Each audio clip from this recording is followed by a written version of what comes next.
तुम्हारी ही ख्वाहिश थी, तुम्हें वो औरत मिल जाए जिससे तुम मोहब्बत करते हो। अब वो औरत तुम्हारे पास है तो तुम इसके ज़रा से गुस्से को बर्दाश्त तो तुम उसके ज़रा से गुस्से से परेशान हो जाते हो। वो इनकी बात पर मुस्कुराने लगा। थोड़ा सा गुस्सा नहीं है इसमें, बहुत ज़्यादा गुस्सा है। वो इसकी बात पर हंस पड़े।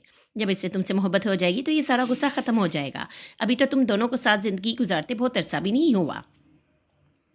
वो इनके पास से आने के बाद बहुत पुरस्कून था। 1 हफ्ता के बाद वो रावलपिंडी से लेने गया था और वो इससे बहुत नॉर्मल तरीके से मिली थी, यूँ जैसे इनके दरमियान कोई झगड़ा ही हुआ नहीं है। ईमान ने शुक्र अदा किया था, इनकी ज़िंदगी बहुत नॉर्मल अंदाज में गुजर रही थी। उम्मीद का रवैया आमतौर पर ऐसा नहीं था कि इससे इतराज़ होता। मगर बाज़ औक़ात जब वो अपने मख़सूस ट्रांस में चली जाती तो ईमान को तकलीफ़ होती, क्योंकि इस वक्त वो बहुत तलख़ और अक्खर हो जाया करती थी। मगर ऐसे लम्हात में भी ईमान को कभी इससे शादी पर पछतावा नहीं होता था, क्योंकि इससे शादी करके इसे अपनी ज़िंदगी में एक सुकून, एक ठहराव महसूस होता था। इसलिए वो इसके इन मूड्स को भी बहुत खंदा पेशानी से बर्दाश्त कर लेता था। ऐसे ही मूड्स में एक दिन उम्मीद ने बड़ी तल्ख़ी के साथ इससे कहा था, तुम्हें पता है मैं तुमसे मोहब्बत नहीं करती। मैंने तुमसे सिर्फ़ शादी इसलिए की है, सिर्फ़ ज़िंदगी गुज़ार रही हूँ तुम्हारे साथ, क्योंकि मुझे एक घर चाहिए था और वो मुझे तुमसे मिल गया। वो इसकी कड़वाहट को बड़े सुकून के साथ बर्दाश्त कर गया था। मैं जानता हूँ तुम्हें बताने की ज़रूरत नहीं। क्यों ज़रूरत नहीं है? मुझे बताना चाहिए कि मुझे तुमसे। ईमान ने इसकी बात काट दी। मोहब्बत नहीं है, कोई बात नहीं। मैंने मुतालबा नहीं किया कि तुम मुझसे मोहब्बत करो। वो बिल्कुल साकित इसे देखती रही थी। तुम्हें दरअसल मोहब्बत मिल गई है ना, इसलिए तुम्हें परवाह नहीं है। अगर ना मिलती फिर तुम्हें एहसास होता मुझे मोहब्बत ही तो नहीं मिली। इसने बड़े अजीब से अंदाज में कहा था। ईमान का चेहरा सुर्ख हो गया था। वह इसका इशारा समझ गया था। अपने गुस्से पर कंट्रोल करते हुए इसने कहा, मैं तुमसे मोहब्बत करता हूँ, मत करो। मैंने तुम्हें मजबूर नहीं किया। इसके अंदाज में कमाल की लाताल्लुकी थी। तुम जानती हो मैं ये नहीं कर सकता। मेरे लिए ये मुमकिन नहीं है कि मैं तुमसे मोहब्बत ना करूं। वह इसके पास से उठकर चला गया था। वह एक बार फिर ट्रांस में चली गई थी। वो डॉक्टर खुर्शीद के पास अब भी बाकायदगी से जाया करता था। वो इसके लिए एक अजीब सोर्स ऑफ इंस्पिरेशन थे। इनके दरमियान बहुत अजीब सा कम्युनिकेशन था। बाज़ दफ़ा वो इसकी अफ़सरदगी को बताए बगैर जान जाते थे और फिर इसे हल्का कर दिया करते थे। इनके पास से आने के बाद वो ख़ासा पुरसुकून रहता था।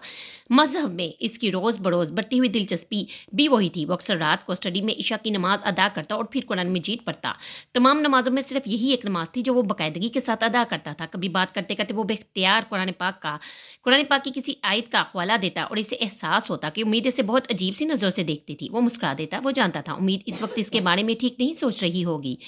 इसकी शादी को चंद माह गुजरे थे जब इसे अपनी फैमिली में होने वाले मतवक्का अज़ाफ़े की इत्तला मिली। उम्मीद गैर मतवक्का और गैर मामूली तौर पर खुश थी और ज़िंदगी में आने वाली इस तब्दीली के बाद इसने उम्मीद के रवैये में भी हैरत अंगेज़ तब्दीलियाँ देखी। वो एकदम पुरसुकून और मुतमिन नज़र आने लगी थी। ईमान अली से इसका रवैया भी अक्सर तब्दील हो गया था। वो इस पर ज़्यादा तवज्जो देने लगी थी। इसके ज़्यादातर काम खुद ही करती थी। अक्सर वो ईमान से बच्चे के बारे में गुफ्तगू किया करती थी। इसके लिए मंसूबे बनाती। ईमान हैरान रह जाता। इसमें आने वाली तब्दीलियाँ कुछ इतनी ही गैर मुतवक्का थी। ईमान ने अपने वालिदैन को भी इसके बारे में बता दिया था और सिब्बल अक्सर फ़ोन पर इससे गुफ्तगू करती रहती थी। ईमान का ख्याल था वो अब तब्दील हो गई है। पहले की तरह इसके मंगेतर की याद इसके ज़हन से फरामोश हो चुकी है, मगर ये इसकी गलत फहमी थी। एक रात वो इसे डिनर कराने के लिए एक होटल ले गया था। वो बहुत खुशगवार मूड में थी। डिनर के बाद वो उम्मीद के साथ होटल के हाल से निकल रहा था जब इसने साथ चलती हुई उम्मीद को यकदम साकित होते देखा था। इसने कुछ हैरान होकर इसे देखा और इसके चेहरे की जर्दी ने इसे बिल्कुल खौफजदा कर दिया था। वो बिल्कुल साकित सामने देख रही थी। ईमान ने इसकी नज़रों का ताक़ुब किया। होटल की एंट्रेंस की सीढ़ियाँ चढ़ता हुआ एक नौजवान जोड़ा इसकी तवज्जो का मरकज़ था। वो दोनों दरवाजे तक आ गए और फिर ईमान ने इस मर्द को भी इसी तरह ठिठकते देखा। फिर बड़ी तेज़ रफ्तारी के साथ वो अपने साथ मौजूद लड़की का बाजू थाम कर अंदर हाल में चला गया। उम्मीद बेख्तियार पलट कर इसे देखने लगी। ईमान ने बहुत अरसे के बाद इसे एक बार फिर ट्रांस में देखा। वो दोनों नज़रों से ओझल हो चुके थे, मगर वो अब भी वहीं खड़ी थी। ईमान ने इसके कंधे पर हाथ रखा। वो एकदम चौंक गई थी। चंद लम्हे इसकी आंखों में देखते हुए इसने सर्द आवाज़ में जैसे पूछा, जहाँ से? उम्मीद ने सर हिला दिया था। ईमान को यकदम अपना खून खोलता हुआ महसूस हुआ था। ये औरत इसकी बीवी थी। ये औरत इसके बच्चे की माँ बनने वाली थी और ये औरत अपने साबका मंगेतर को देखकर अब भी अपने इर्द-गिर्द की हर चीज़ से बेनियाज़ हो जाया करती थी। वो मज़ीद कुछ कहे बगैर तेज़ी से उतरता चला गया। वो सीढ़ियाँ उतरता चला गया। वो इसके पीछे-पीछे आ गई थी। गाड़ी ड्राइव करते हुए ईमान बिल्कुल खामोश रहा। घर जाकर इसने अपने कपड़े तब्दील किए। ड्रेसिंग के सामने खड़े होकर वो अपने बालों में बुर्श कर रहा था जब इसने उम्मीद को अपने पास आकर अपने बाजू पर हाथ रखते देखा। ईमान ने अपने बाजू से इसका हाथ हटा दिया। मुझे कुछ काम के लिए स्टडी में जाना है। इसने अपने लहजे को खत्तल मकान नॉर्मल रखने की कोशिश की। मगर मैं तुमसे बात करना चाहती हूँ। उम्मीद, मैं अभी फ़िलहाल तुमसे कोई बात नहीं करना चाहता, इसलिए मुझसे कुछ भी कहने की कोशिश मत करो। वो ना चाहते हुए भी तल्ख़ हो गया था। वो वहाँ रुके बगैर स्टडी में आ गया था। इस वक्त वो कुछ इतना ही दिल बर्दाश्ता था। नमाज़ पढ़ने के बाद वो कंप्यूटर पर अपना काम करने लगा, मगर इसका ज़हन अभी तक मुंतशिर था। 1 घंटे के बाद इसने स्टडी का दरवाज़ा खुलने की आवाज़ सुनी। इसने पीछे मुड़कर देखने की कोशिश नहीं की। वो इसके पास दूसरी कुर्सी पर बैठ गई। ईमान कंप्यूटर पर अपना काम करता रहा। ईमान, तुम एक छोटी सी बात पर नाराज़ हो रहे हो। मैं किसी बात पर नाराज़ नहीं हो रहा। پھر تم مجھ سے بات کیوں نہیں کر رہا ہوں؟ اس طرح نہیں، مجھے کام ہے، مجھے وہ کام کرنے دو۔ وہ کی بورڈ پر ہاتھ چلاتے ہوئے مانیٹر پر ابھرنے والی عبارت کو دیکھتا رہا۔ میں تم سے ایکسکیوز کرنا چاہتی ہوں، ضرورت نہیں ہے، وہ ابھی اس کی طرف متوجہ ہوئے بغیر بولا۔ تم کیوں کر رہے ہو اس طرح؟ وہ کچھ چنچلا گئی۔ میں کچھ نہیں کر رہا، صرف صبر کر رہا ہوں۔ کس چیز کے لیے صبر؟ تم جانتی ہو، میں ایکسکیوز تو کر رہی ہوں۔ اس کا کیا فائدہ؟ جب تم یہ جانتی ہو کہ تم ایک غلط کام کر رہی ہو تو تم کیوں کر رہی ہو ایک ایسے شخص کے لیے جس نے 9 سال تمہیں منگیتر رکھنے کے بعد بھی تم سے شادی نہیں کی؟ اس کے لیے پریشان کیوں ہو؟ جو شخص تم سے محبت نہیں کرتا اس کے پیچھے بھاگتی کیوں ہو؟ جس شخص نے تمہیں دھوکہ دیا۔ اس نے مجھے دھوکہ نہیں دیا، میں نے اسے دھوکہ دیا۔ اس نے مجھے نہیں چھوڑا، میں نے اسے چھوڑ دیا۔ وہ اس کے الفاظ پر ساکت رہ گیا تھا۔ تم نے کیوں چھوڑا اسے اپنی آواز کسی کھائی سے آتی ہوئی محسوس ہوئی، کیونکہ میں اس کی ڈیمانڈ پوری نہیں کر سکتی تھی۔ کیا ڈیمانڈ تھی اس کی؟ اس نے امید کو نظر چراتے ہوئے دیکھا۔ ایمان نے اپنا سوال دہرایا۔ زندگی میں کبھی کسی چیز نے اسے اس حد تک حیران نہیں کیا تھا، نہ اس کا ذہن معاف ہوا تھا۔ اس نے آہستہ آہستہ اسے سب کچھ بتانا شروع کر دیا تھا، کس طرح اس نے جہازیب کے ساتھ جانے سے انکار کیا تھا۔ اس کے سارے احسانات، ساری مہربانی، ساری محبت کے باوجود کس طرح وہ ذہنی ابتری کا شکار ہو گئی تھی۔ وہ بہتے ہوئے آنسوں کے ساتھ اسے بتا رہی تھی اور وہ خالی ذہن کے ساتھ اسے دیکھ رہا تھا۔ سامنے بیٹھی ہوئی یہ عورت اپنی بہت سی کمزوریوں، بہت سی خامیوں کے باوجود صرف ایمان کے لیے، صرف دین کے لیے اپنی نفس کے سانپ کو کس طرح مار گئی تھی۔ وہ کسی ترغیب کے نرغے میں نہیں آئی تھی۔ اسے بے اختیار ایک مسلمان عورت کا شوہر ہونے پر فخر ہوا، ایک ایسی عورت جو محبت کو ایمان کے لیے چھوڑ سکتی تھی۔ تم نے جو کچھ کیا ٹھیک کیا، تمہیں یہی کرنا چاہیے تھا۔ تمہیں کوئی پچھتاوا نہیں ہونا چاہیے کہ اس نے تم پر احسان کیا ہے اور تم نے اس کا ایک مطالبہ تسلیم نہیں کیا۔ کسی کی کوئی مہربانی، کوئی احسان اور کوئی محبت اگر بدلے میں گناہ مانگے تو اسے اسی طرح چھوڑ دینا چاہیے جس طرح تم نے اسے چھوڑ دیا۔ تمہاری دوستوں نے تم سے غلط کہا کہ تم نے سچی محبت کھو دی۔ تم نے ایک ایسے خودغرض انسان سے چھٹکارا پایا جو تم کو جہنم میں لے جاتا، اور تمہاری دوستیں تمہیں ایک ایسے کام پر اکسا رہی تھی جس پر اسلام حد نافذ کرتا ہے، جس کے کرنے والے کو سنسار کر دیا جاتا ہے۔ تم نے محبت اور ایمان میں سے ایمان کا انتخاب کیا، ٹھیک کیا۔ اس نے امید کے دونوں ہاتھ اپنے ہاتھوں میں لیتے ہوئے کہا، مگر مجھے وہ یاد کیوں آتا ہے، میں اسے کیوں بھول نہیں جاتی؟ وہ بری طرح بلک رہی تھی۔ تم کوشش کرو گی تو اسے بھول جاؤ گی۔ میں کوشش کرتی ہوں مگر میں نہیں جانتی مجھے کیا ہو جاتا ہے۔ شاید میں نارمل نہیں ہوں ایمان۔ میں چاہتی ہوں میں مرضی سے پیچھا چھڑا لوں، کم از کم اب تو میں سب کچھ نئے سرے سے شروع کرنا چاہتی ہوں، مگر ایسا نہیں ہو پاتا۔ وہ بالکل بے بس نظر آ رہی تھی۔ وہ اسے تسلیاں دینے لگا۔ اس رات اسے سلیپنگ پلز کی مدد سے سلانے کے بعد وہ خود اسٹڈی میں بیٹھا اس کے انکشاف کے بارے میں سوچتا رہا۔ چند دنوں کے بعد ڈاکٹر خورشید نے اس سے کہا کہ وہ اب اپنے مذہب کی تبدیلی کے بارے میں اپنے عزیز و اقارب اور کمپنی کو بتا دے اور اپنے کاغذات میں اپنا نام تبدیل کروا لے۔ اس نے ان کی بات پر سر جھکا دیا۔ وہ خود بھی اب یہی چاہتا تھا۔ اپنے بچے کی پیدائش سے پہلے وہ چاہتا تھا کہ سب اس کے نئے نام اور مذہب سے واقف ہو جائیں تاکہ بچے کے لیے کوئی مسئلہ نہ ہو۔ اس نے اپنی کمپنی کے ڈائریکٹر کو تحریری طور پر اپنے نام اور مذہب کی تبدیلی سے آگاہ کر دیا، اور یہ جیسے سب کے لیے ایک بڑے شوق کے طور پر سامنے آیا تھا۔ اسے ملنے والی پروموشن روک دی گئی تھی اور اسے پہلے ہی اس بات کی توقع تھی۔ مذہب کی تبدیلی ایک ایسا عمل تھا جس سے اس کی کمپنی کی انتظامیہ کو یہ محسوس ہوا کہ اس کی وفاداریاں متاثر ہوں گی۔ ریجنل چیف نے اس سلسلے میں اس سے لمبی چوڑی بات کی اور کمپنی کی انتظامیہ کا موقف اس کے سامنے پیش کر دیا۔ وہ اگر اپنا موقف بیان نہ بھی کرتے تو وہ پھر بھی اچھی طرح اس حقیقت سے آگاہ تھا کہ یہ کمپنی امریکن یہودیوں کے سرمایے سے چل رہی تھی۔ کسی مسلمان کو وہ اتنے بڑے عہدے پر کبھی نہ لاتے۔ ڈاکٹر خورشید سے مشورہ کے بعد اس نے کمپنی میں اس عہدہ پر کام کرتے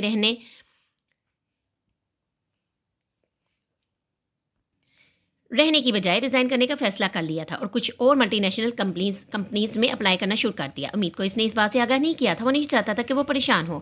اپنی کمپنی سے ریزائن کرنے کے بعد اس نے جرمنی جا کر اپنے ماں باپ کو بھی اپنے فیصلے سے آگاہ کر دیا، اور اس کے بعد امریکہ جا کر اسے کچھ کمپنیز میں انٹرویو دینے تھے۔ اس نے امید سے یہی کہا کہ وہ آفس کے کسی کام سے جرمنی جا رہا تھا، مگر انہی دنوں اتفاقاً اس کے ایک فیملی فرینڈ کی ڈیتھ ہو گئی۔ ایمبیسی سے اس نے امریکہ کا ویزا مذہبی رسومات میں شرکت کا بتا کر لیا، کیونکہ اس طرح اسے فوری ویزا مل گیا تھا۔ اس سے پہلے اس کا خیال تھا کہ وہ جرمنی میں قیام کے بعد وہ وہیں سے ویزا لے کر امریکہ چلا جائے گا، کیونکہ اس کے پاس جرمنی کی شہریت تھی۔ مگر پھر اپنے والدین سے بات کرنے کے بعد اس نے پہلے جرمنی ہی جانے کا فیصلہ کیا تھا۔ اس نے سوچا تھا کہ وہ وہاں سے اپنے والدین کے ساتھ امریکہ چلا جائے گا، اور امریکہ جانے سے پہلے اسے اپنے والدین کو اپنے مذہب کی تبدیلی کے بارے میں بھی بتانا تھا۔ اور یہ اتفاق ہی تھا کہ ایئرپورٹ پر اسے سامان تھنا مل گئی۔ وہ اپنی جاب چھوڑ کر پاکستان سے واپس جا رہی تھی۔ فلائٹ میں وہ اس کے ساتھ رہی۔ ایمان کے والدین کے لیے اس کے مذہب کی تبدیلی ایک شوق تھا۔ یہودیاں صحیح ہونے کی توقع رکھتے ہوئے وہ کبھی نہیں سوچ سکتے تھے کہ وہ مسلمان ہو جائے گا، اور پھر مذہب کا انکشاف اس نے تقریباً پوری فیملی کے سامنے کر دیا تھا۔ پیٹرک کا خاص طور پر غم و غصے سے برا حال تھا۔ وہ اپنی فیملی کے سامنے بالکل بے وقت ہو کر رہ گیا تھا۔ ایک اعلیٰ نسب یہودی کا بیٹا مسلمان ہو جائے تو پھر اس کے پاس باقی کیا بچتا ہے؟ اس کی فیملی نے اسے مجبور کیا تھا کہ وہ ایمان علی کو اسلام چھوڑنے پر امادہ کرے یا پھر ایمان علی سے قطع تعلق کر لے۔ پیٹرک اور سبل نے ایمان کو بری طرح مجبور کیا تھا، ڈرا کر، دھمکا کر، جذباتی طور پر ब्लैक मेल करके, मगर वो अपनी बात पर अड़ा रहा। पैट्रिक को अब एहसास हुआ कि इसने इन्हें इस तरह अचानक घर का तोहफ़ा क्यों दिया था। यकीनन वो यही चाहता था कि जब वो इन्हें अपने इस्लाम कबूल करने के बारे में बताए तो वो कोई इतराज़ ना करें। मगर ये बात इनके लिए काबिल कबूल नहीं थी। जब इन दोनों के बहुत समझाने पर भी वो अपनी बात पर जमा रहा तो फिर उन्होंने इससे कहा कि वो इस्लाम छोड़ दें या हमेशा के लिए इन्हें छोड़ दें। ईमान अली ने अपनी बात समझाने के लिए बहुत कोशिश की, मगर वो दोनों भी इसी तरह अपनी बात पर जमे हुए थे। इसे अपनी फैमिली का रद्द-अमल देखकर अपने माँ-बाप से इसी बात की तवक्का थी। अपने माँ-बाप के लिए घर खरीदते हुए वो ये भी जानता था कि ये तोहफ़ा इसकी तरफ से इसके वालिदैन के लिए आखिरी तोहफ़ा हो सकता है, और वो ये भी जानता था कि इसके लिए वालिदैन से अलग होना बहुत तकलीफ़दा था। और सिर्फ इसके लिए ही नहीं, इसके वालिदैन के लिए भी इकलौती औलाद से इस उम्र में इस तरह मुकम्मल तौर पर अलग हो जाना बहुत मुश्किल था। मगर इसके पास दूसरा कोई रास्ता नहीं था। वो खुद को पहले से इस काम के लिए ज़हनी तौर पर तैयार कर चुका था, मगर इसके बावजूद जर्मनी से अमेरिका जाते हुए इसे बहुत ज़्यादा डिप्रेशन था। अमेरिका में इसने इन कंपनीज़ में इंटरव्यू दिए, जहाँ वो पिछले कुछ अरसा से अप्लाई कर रहा था। चंद दिन इंटरव्यूज़ में मसरूफ़ रहने के बाद वो एक शाम वो पैदल करीबी मार्केट जाने के लिए निकला था। इससे ये अंदाज़ा नहीं हो पाया कि इसका ताक़ुब किया जा रहा है। चंद सियाफ़ामों ने यकदम इसे रास्ते में रोक लिया। गन पॉइंट पर उन्होंने इसकी तमाम जेबें खाली करवा ली। इसने मज़म्मत की कोशिश की तो इन लोगों ने इसे बुरी तरह पीटा। रिवॉल्वर सर के पिछले हिस्से में लगाई कई ज़रबों ने इसे होशो ख्वास से महरूम कर दिया। एक हफ्ता के बाद जब इसे होश आया तो वो हॉस्पिटल में था। इसके पास ऐसी कोई चीज़ नहीं थी जिससे इसकी शिनाख्त हो सकती, इसलिए डॉक्टर्स इसके होश में आने का इंतज़ार करते रहे। मगर होश में आने के बाद भी वो कई दिनों तक राब्ते के लिए नंबर नहीं बता सका था। आहिस्ता आहिस्ता वो ज़हनी तौर पर नॉर्मल होना शुरू हुआ, और तब इसने सोचा कि मीत को इस हादसे की इतला देना बेकार होगा। वो ख्वाह-मख्वाह परेशान हो जाएगी। हॉस्पिटल से डिस्चार्ज होने के बाद इसने पाकिस्तान फ़ोन किया, मगर इसे पता चला कि उम्मीद रावलपिंडी जा चुकी है। इसने कुछ दिन और अमेरिका में गुजारे और इसी दौरान 2 कंपनी से इसे जॉब की ऑफ़र हो गई। वो मुतमिन होकर वापस पाकिस्तान आ गया। रावलपिंडी में उम्मीद के रवैये ने इसे हैरान किया, और आहिस्ता आहिस्ता ये हैरानी परेशानी में तब्दील होने लगी थी। वो अंदाज़ा कर सकता था कि इसके बाहर जाकर राब्ता ख़त्म कर देने पर वो परेशान और नाराज़ होगी, मगर वो नहीं जानता था कि वो इस तरह के रवैये का मज़ाहरा करेगी। वो इसे बताना चाह रहा था कि इसके साथ क्या हुआ था, मगर वो कुछ सुनने पर तैयार ही नहीं थी। लाहौर आने के बाद भी इसका रवैया तब्दील नहीं हुआ। वो लाहौर पहुँचकर अपने कुछ काम निपटाने के लिए घर से बाहर चला गया था। जब वो वापस आया तो गेट पर बहुत हारन देने के बावजूद भी गेट नहीं खुला। वो कुछ परेशान हो गया। इससे पहले कि वो खुद उतरता, चौकीदार को आवाज़ देता, गेट यकदम खुल गया। चौकीदार की बजाय उम्मीद ने दरवाज़ा खोला। इसके इस्तफसार पर इसने कहा था कि वो किसी इमरजेंसी की वजह से चला गया है, इसलिए गेट खोलने के लिए इसे आना पड़ा। घर के अंदर जाने पर इसने मुलाजिम को भी वहाँ नहीं पाया। उम्मीद ने इससे कहा कि वो इसे बेच चुकी है। इसे उम्मीद की हरकत कुछ अजीब सी लगी थी, मगर इसने ज़्यादा गौर नहीं किया। अंदर बेडरूम में आकर इसने अपने सारे गिफ्ट्स कमरे के कारपेट पर फैले हुए देखे। इसकी रंजीदगी में कुछ और इजाफा हो गया। इसने कारपेट पर से तमाम चीज़ें उठाई और फिर इन्हें ड्रेसिंग रूम में रख दिया। वो रोज़ रात को रिवॉल्वर चेक करके रखा करता था। इस रात भी इसने अपने मामूल के मुताबिक ड्रॉर में से रिवॉल्वर निकालना चाहा, मगर रिवॉल्वर वहाँ नहीं था। बारी बारी इसने अपने तीनों ड्रॉर देखे, मगर रिवॉल्वर कहीं भी नहीं था। इसे ख्याल आया कि हो सकता है उम्मीद ने रिवॉल्वर कहीं और रखा हो, मगर उम्मीद से पूछने पर इसने साफ इनकार कर दिया, और इसके इनकार पर हक्का बक्का रह गया था। वो अगर रिवॉल्वर उम्मीद ने नहीं उठाया था तो फिर रिवॉल्वर रिवॉल्वर कहाँ जा सकता था। इसकी तशवीश में यकायक इजाफा हो गया था। फिर इसने ये सोच कर हर जगह रिवॉल्वर ढूंढना शुरू कर दिया था कि शायद वो कहीं और रखकर भूल गई है, मगर तमाम अलमारियां देखने के बाद भी इसे रिवॉल्वर नहीं मिला। इसकी परेशानी में ये सोचकर इजाफा हो रहा था कि उम्मीद यहाँ इसकी अदम मौजूदगी में अकेली थी। अगर कुछ हो जाता, इससे रिवॉल्वर की ज़रूरत पड़ती तो फिर क्या होता। मगर उम्मीद इसे बिल्कुल परेशान नज़र नहीं आ रही थी। वो बिल्कुल बेफिक्र थी। इसने इसकी इसने इसे इसकी लापरवाही का एहसास दिलाने की कोशिश की। जवाबन वो इससे झगड़ने लगी। वो इसकी बातें सुनकर हैरान रह गया था। वो इसे झूठा अफराद और गुनहगार कह रही थी। वो बेहद दिल बर्दाश्ता हो गया था। वो अपना सब कुछ छोड़ कर यहाँ वापस पाकिस्तान आया था सिर्फ इसलिए ताकि अब इसकी शनाख्त मुसलमान के तौर पर हो, इसके बच्चे को या उम्मीद को किसी दिक्कत का सामना ना करना पड़े। मगर वो अब भी इसके माजी के हवाले से तंज कर रही थी। इस वक्त इसका जहन बस यहीं तक गया था। इसे अंदाज़ा नहीं था कि वो ये सब इसे किसी और हवाले से कह रही है। इसकी बातों के रद्दे अमल में वो भी खामोश नहीं रह सका। शायद ये झगड़ा और तूल पकड़ता, मगर फिर वो ये सोचकर खामोश हो गया था कि वो जिस हालत में है इसमें ज़हनी तौर पर किसी तकलीफ से गुजरना इसके लिए अच्छा नहीं होगा। ना चाहते हुए भी इसने उम्मीद को वजाहत पेश की थी। इसकी छठी हिस्स यकदम इसे किसी खतरे से आगाह करने लगी थी। रिवाल्वर का गायब होना, चौकीदार का चले जाना और मुलाजिम का वहाँ ना होना, ये सब कुछ कोई प्लानिंग भी तो हो सकती थी। इसने फ़ोन करके एक सिक्योरिटी एजेंसी से गार्ड मंगवाया और फिर इंटरकॉम पर मुलाजिम को बुलाकर इसे रिवाल्वर के बारे में पूछा। मुलाजिम रिवाल्वर के बारे में बेखबर था। ईमान की परेशानी में कुछ और इजाफा हो गया। इसने मुलाजिम को वापस भेज दिया। गार्ड के आने के बाद इसने अंदरूनी दरवाज़ा बंद करने से पहले पूरे घर को अच्छी तरह चेक किया कि कहीं भी कोई गैर मामूली चीज़ नहीं थी। अच्छी तरह दरवाज़ा लॉक करने के बाद इसने किचन में जाकर कुछ खाया और फिर स्टडी में चला गया। कुछ देर वो परेशानी के आल में वहाँ बैठा रहा। उम्मीद का रवैया इसके लिए बहुत हौसला शिकन था। इसने अपने ज़हनी इंतशार पर काबू पाने के लिए कुरान पाक का इंग्लिश तर्जुमा निकाल कर पढ़ना शुरू कर दिया। 15-20 मिनट वो इस काम में मसरूफ़ रहा और फिर वो कुरान पाक वापस रखने के लिए शेल्फ की तरफ आया। कुरान पाक वापस रखते हुए इसे कोने में पड़ी हुई वो किताबें नजर आई जो बाहर जाने से कुछ दिन पहले डॉक्टर खुर्शीद ने इसे दी थी। इसने अभी इन किताबों को नहीं पढ़ा था। कुरान पाक रखने के बाद इसने इनमें से एक किताब निकाली और किताब निकालते ही इसे जैसे करंट लगा। किताब के पीछे शेल्फ पर रिवॉल्वर नजर आ रहा था। इसकी समझ में नहीं आया कि रिवॉल्वर कमरे से स्टडी में कैसे आ गया। किताब वापस रखकर इसने रिवॉल्वर निकाला और इसका चैम्बर चेक किया। चैम्बर में पूरी गोलियां थी, जबकि रिवॉल्वर का सेफ्टी कैच हटा हुआ था और रिवॉल्वर लेकर स्टडी रूम की तरफ स्टडी टेबल की तरफ आ गया। वो कुर्सी पर बैठकर इसने रिवॉल्वर में से सारी गोलियां निकाल ली। इसके जहन में ख्याल आया कि शायद उम्मीद किसी दिन रात को यहाँ स्टडी में कुछ वक्त गुजारने आई होगी और इस वक्त वो रिवॉल्वर भी साथ ले आई होगी। मगर रिवॉल्वर को किताबों के पीछे किस लिए छुपाया गया? क्या उम्मीद ने इसे उठाकर वहाँ रख दिया, फिर मुलाजिम ने उठाकर, मगर क्यों? इसका ज़हन एक बार फिर उलझ गया। रिवॉल्वर की गोलियां निकालकर इसने ड्रॉर में रख दी, जबकि रिवॉल्वर मेज पर रख दिया। इसका ख्याल था कि नमाज पढ़ने के बाद वो दोबारा रिवॉल्वर लोड करके अपने ड्रॉर में रख देगा। फिर वो नमाज में मसरूफ़ हो गया। नमाज पढ़ने के दौरान ही इसे एहसास हुआ कि कमरे में कोई दाखिल हुआ है। इसे हैरत हुई। इसका ख्याल था कि उम्मीद अब तक सो चुकी होगी। सलाम फेरने के बाद इसने इससे वहाँ आने के बारे में पूछा। वो इससे कोई बात करना चाहती थी। इसकी समझ में नहीं आया कि वो अब इससे कौन सी बात करना चाहती थी, मगर इसने उम्मीद से इंतजार करने के लिए कहा। नमाज पढ़ने के बाद वो खड़ा होकर पलटा और साकित रह गया। स्टडी टेबल पर मौजूद रिवॉल्वर अब उम्मीद के हाथों में था और इसका निशाना लिए खड़ी थी। फिर इसने इसे ट्रैगर दबाते हुए देखा और सब कुछ एक जमाके के साथ इसकी समझ में आ गया था। रिवॉल्वर वहाँ क्यों आया था? किस लिए छुपाया गया था? चौकीदार की अदम मौजूदगी, मुलाजिम को भेजा जाना। मेरे खुदाया, क्या ये औरत जो मेरी बीवी और मेरे बच्चे की माँ बनने वाली है मुझे कत्ल करना चाहती है? ये औरत जिसके लिए मैं सब कुछ छोड़ आया हूँ। इसने तकलीफ से सोचा। वो जानता था रिवॉल्वर खाली था, मगर इसका दिल चाहा काश रिवॉल्वर खाली ना होता, वो इसे वहीं रहने देता। सब कुछ आग की लपटों में आ गया था। रिश्ता, इतबार, इत्मीनान इसे याद आया। डॉक्टर खुर्शीद ने कहा था, तुम सही रास्ते पर कदम बढ़ा चुके हो, मुसलमान हो चुके हो, अब तुम आजमाइशों के लिए तैयार हो जाओ। पिछले एक माह से वो ऐसी ही आजमाइशों से गुजर रहा था और वो हर बार फख्र से सोचता था कि आजमाइश ने इसे सुरंगो नहीं किया। मगर अब इसे अंदाज़ा हो रहा था कि आजमाइशों के भी दर्जे होते हैं। वो जिन आजमाइशों से गुजरा था वो इब्तदाई नौइयत की थी, मगर अब इसके सामने जो आजमाइशें आन खड़ी हुई थी वो इसके लिए बहुत सख्त साबित होंगी। इसने उम्मीद की आंखों में पहले कभी अपने लिए इतनी नफरत नहीं देखी थी। इसने इसकी ज़बान पर अपने लिए इतना ज़हर कभी पहले नहीं देखा था। इसने इसे खुद पर रिवॉल्वर फेंकते देखा। वो सोच रहा था कि ये औरत मुझे इतनी तकलीफ दे सकती है जिसे मैंने कभी सख्त हाथ भी नहीं लगाया। इसने इस पर अल्ज़ामात की बारिश कर दी थी। वो चिल्ला रही थी, वो सुनता रहा। शायद वो इसी तरह सुनता रहता अगर वो इसे ईमान अली की बजाय डेंटल एड करना कहती। इसे इस वक्त ईमान की ज़बान से अपना पुराना नाम एक काली की तरह लगा। वो बर्दाश्त नहीं कर सका। सिर्फ इस एक नाम के लिए वो पिछले एक माह से क्या क्या बर्दाश्त कर रहा था। इसने अपने माँ बाप छोड़े, इसने अपना शानदार कैरियर छोड़ दिया। एक अच्छा मुसलमान ऐसी चीज़ों पर इस्तकामत और साबित कदमी दिखाता है। फिर भी मैं भी यही दिखाऊंगा। पैदाइशी मुसलमान ना सही, मगर मैं मुसलमान हूँ और मुझे भी तकलीफ और आजमाइश में सब्र से काम लेना चाहिए।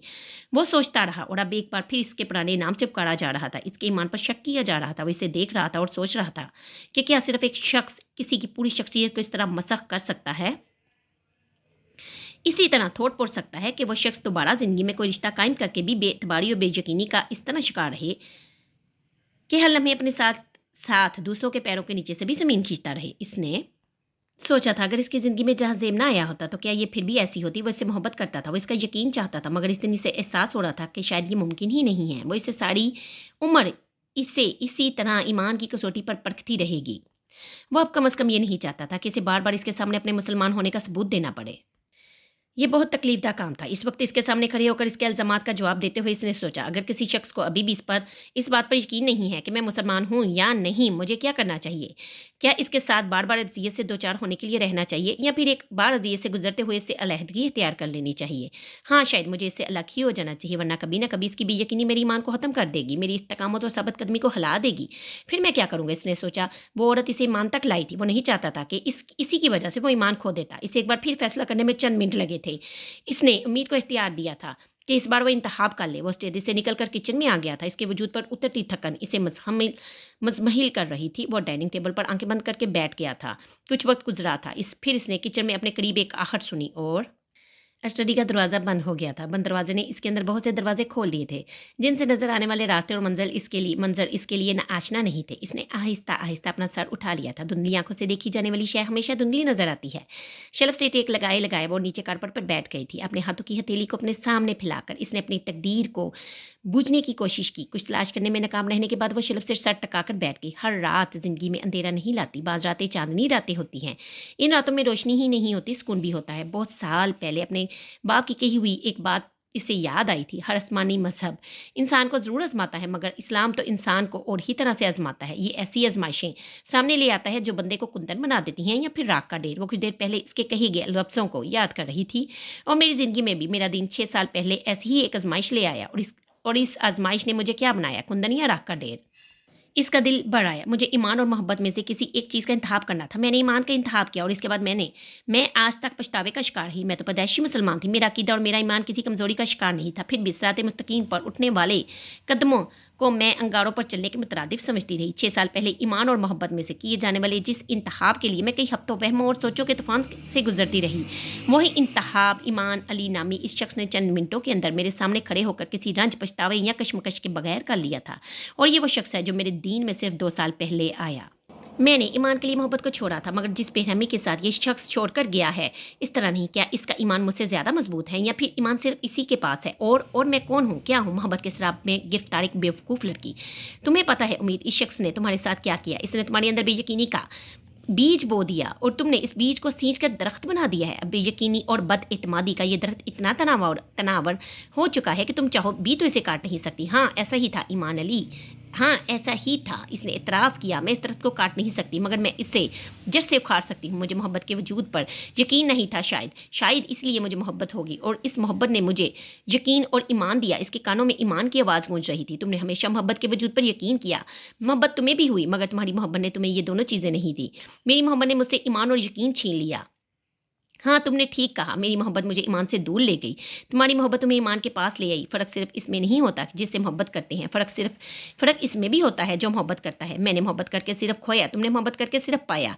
मैं क्या, कोई भी तुम्हें और तुम्हारे ईमान को किसी कसौटी पर परखने की जुर्रत नहीं कर सकता। और मेरी खुशकिस्मती ये है कि ऐसे शख्स को खुदा ने मेरा मुकद्दर बनाया, और मैं आंखें बंद किए दलदल में इस हाथ को तलाश करती रही जो मुझे भी दलदल के अंदर खींच लेना चाहता था। और आज इतने सालों बाद पहली बार मैं तुम्हारी कैद से आज़ाद हो गई हूँ। जहाँ ज़ेब, पहली बार मुझे तुम्हारे चेहरे पर लगी हुई वो स्याही नज़र आने लगी है जिसे तुम मेरे चेहरे पर मोहब्बत के नाम पर मल देना चाहते थे। पहली बार मुझे एहसास हो रहा है कि तब तुम्हारी तरफ बढ़ाया जाने वाला कदम मुझे कहाँ ले जा सकता था। पहली बार मुझे खौफ महसूस हो रहा है कि मोहब्बत के इस बवर से अपने पैरों को आज़ाद करने पर खुशी के बजाय होने वाला पछतावा आज तक किस तरह मेरे पूरे वजूद को बंवर बनाए हुए था। और आज तुम मेरे सामने ऐसी कलाजत बन गए हो जिसमें पाँव न रखने पर होने वाली शर्मिंदगी मेरे लिए हमेशा तकलीफदार रहेगी। मुझे खुदा ने ईमान अली के दिल के तख्त पर बैठाया, तुम्हारे पैरों की धूल बनाकर रोंदा नहीं। मैंने 6 साल पहले तुम्हें छोड़कर कोई गलती नहीं की। आज पहली बार मैं खुदा का शुक्र अदा कर रही हूँ कि 6 साल पहले मैं तुम्हारे साथ नहीं गई। मैं खुश हूँ जहाँ से मैं तुम जैसी गलाजत से बच गई। मेरे पास वो है जो किसी दूसरे के पास नहीं। मेरे पास ईमान की मोहब्बत है। इसकी आंखों की धुंध छटने लगी थी। अगर वक्त एक बार फिर पीछे चला जाए तो इस बार ईमान और मोहब्बत में से इंतखाब करते हुए मैं ईमान अली जैसी बेरहमी के साथ फैसला करूंगी। इतनी ही इस्तकामत, इतनी ही साबित कदमी, इतनी ही जल्दी। और मैं चाहती हूँ जहाँ ज़ेब ज़िंदगी में एक बार तुम मेरे दोबारा सामने आओ, तब मैं तुम पर थूक दूंगी और कहूंगी कि मेरे लिए अल्लाह काफ़ी है, वो जो बदतरीन चीज़ों के बदले हमें बेहतरीन चीज़ें अता करता है। और तब तुम सोचना, क्या मज़हब कभी आउटडेटेड हो सकता है? क्या कोई चीज़ ईमान की जगह ले सकती है? क्या कोई अपनी ख्वाहिश को शरीयत पर तरजीह दे सकता है? क्या ज़िंदगी सिर्फ नफ्स की अतायत के बल पर गुजारी जा सकती है? क्या कभी कोई तरीकी को रोशनी और रोशनी को तरीकी कह सकता है? और फिर अगर हर सवाल का जवाब नफ़ी में आए तो तुम पताल में गिरे हुए अपने वजूद को वहीं दफन कर देना, ताकि ये दोबारा किसी के सामने तरकीब बनकर आए, ना किसी को पताल में खींचने की कोशिश करे। वह आहिस्ता आहिस्ता उठकर खड़ी होगी। अपने दोनों हाथों से इसने अपने गालों और आंखों को रगड़ा। स्टडी का दरवाज़ा खोलकर वो बाहर आ गई। पूरे घर में तरीकी थी। स्टडी के अलावा सिर्फ एक जगह रोशनी थी, और वो जगह किचन थी। वो जान गई थी वो कहाँ मौजूद था।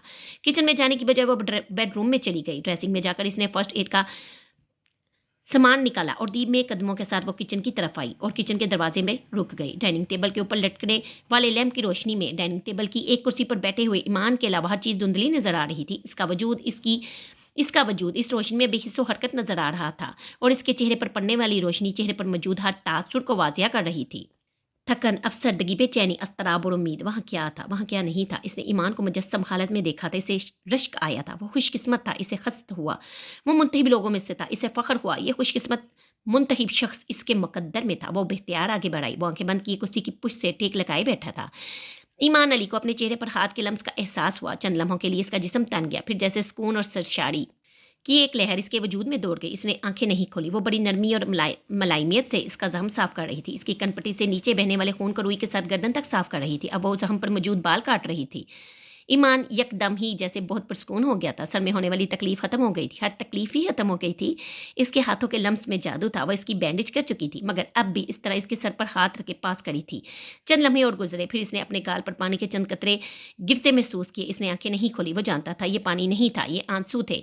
अपने आंसू किसी दूसरे के गाल पर बहने लगे तो क्या होता है, वो सोच रहा था। क्या ये फिर मगर क्यों? और अब मुझे क्या करना चाहिए? फिर से याद आया, डॉक्टर खुर्शीद ने कहा था, हमारा हर अमल अल्लाह के लिए होना चाहिए।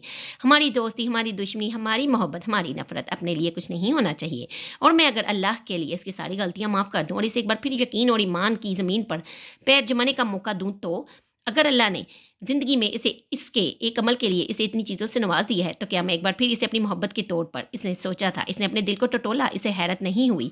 इसके दिल में अब भी वही औरत थी और वहीं थी जहाँ पहले दिन खड़ी थी। वो मुस्कुराया। हाँ, ये माफ़ी हम दोनों की आज़माइश ख़त्म कर सकती है। ये चंद लम्हों का इत्सार और आला ज़रफ़ी बहुत से रिश्तों को मज़बूत बना सकती है। और फिर अब जब हम ज़िंदगी में एक नए रिश्ते से आशना होने वाले हैं, ये ज़रूरी है कि मैं इस पर मेहरबानी करूँ। एक पारसा औरत इतने की मुस्तहिक होती है कि इसकी ज़्यादा गलतियों को माफ़ कर दिया जाए। क्या उम्मीद की आंखों में आंसू आ सकते हैं? आंखें इसी तरह बंद किए, इसने मध्यम आवाज में पूछा। ईमान के लिए आ सकते हैं। इसने फिर इसी तरह सरगोशी की। और मोहब्बत के लिए? उम्मीद ने से कहते सुना, अब नहीं। वो क्या पूछ रहा था वो जानती थी। वो खामोश रहा। इसके चेहरे पर नजरें जमाए वो हर नक्श को गौर से देख रही थी। डाइनिंग टेबल के सामने खुली खिड़की से तेज हवा का एक झोंका अंदर आया। डाइनिंग टेबल के ऊपर लटकने वाले अराइशी लैंप फजा में लहराने लगा। वो उसके चेहरे पर लहराती तेज और मध्यम होती हुई रोशनी को देखने लगी। लैंप आहिस्ता आहिस्ता जुड़ रहा था। खामोशी और रोशनी अजीब से रक्स में मगन थे। वो इसके बालों में से आहिस्ता आहिस्ता हाथ इसके माथे पर ले आई। फिर हाथ की हथेली से इसने ईमान की आंखें ढक दी। ईमान के होंठों पर मुस्कुराहट उभरी, यूं जैसे वो इसके हाथ की हरकत से महफूज हुआ हो। और वो इसकी आंखों पर हाथ रखे चेहरा देखती रही, यूं जैसे इसकी आंखों को रोशनी के लहराते सायों से बचाना चाहती हो, जैसे सुकून देना चाहती हो। वो गहरे सांस लेता हुआ बेहद पुरसुकून नजर आ रहा था। तेज हवा के कुछ और झोंके अंदर आए। इसने हवा में गर्द महसूस कर ली थी। आंधी आ रही थी। इस बार इसने हर खिड़की, हर दरवाज़ा बंद करना था। इस बार वो किसी भी चीज़ को आलूदा होने नहीं देना चाहती थी। अपने इर्द गिर्द मौजूद हर चीज़ इसे यकदम जैसे बहुत कीमती लगने लगी थी। वो हाथ हटाकर बहुत तेज़ी से खिड़की की तरफ गई। ईमान ने आंखें खोलकर इसे देखा। वो खिड़की बंद कर रही थी। हवा में यकदम शिद्दत और तेज़ी आ गई थी। इसे दिक्कत हो रही थी। ईमान बेख्तियार उठकर इसकी तरफ आया। खिड़की का पट खींचकर एक झटके के साथ इसने खिड़की बंद कर दी थी। बाहर लॉन में से उठने वाला हवा का एक बगोला अपने साथ लिए हुए पत्तों और मिट्टी के साथ खिड़की के शीशों से टकराया। मट्टी अंदर नहीं आ सकी। खिड़की के शीशों में से मट्टी और पत्ते टकराते हुए नीचे गिर रहे थे। उम्मीद नम आंखों के साथ मुस्कुराते हुए सहरज़दा सी खिड़की से टकराने वाले पत्तों और मट्टी को देख रही थी। वो यकदम खुद को बहुत महफूज महसूस करने लगी थी।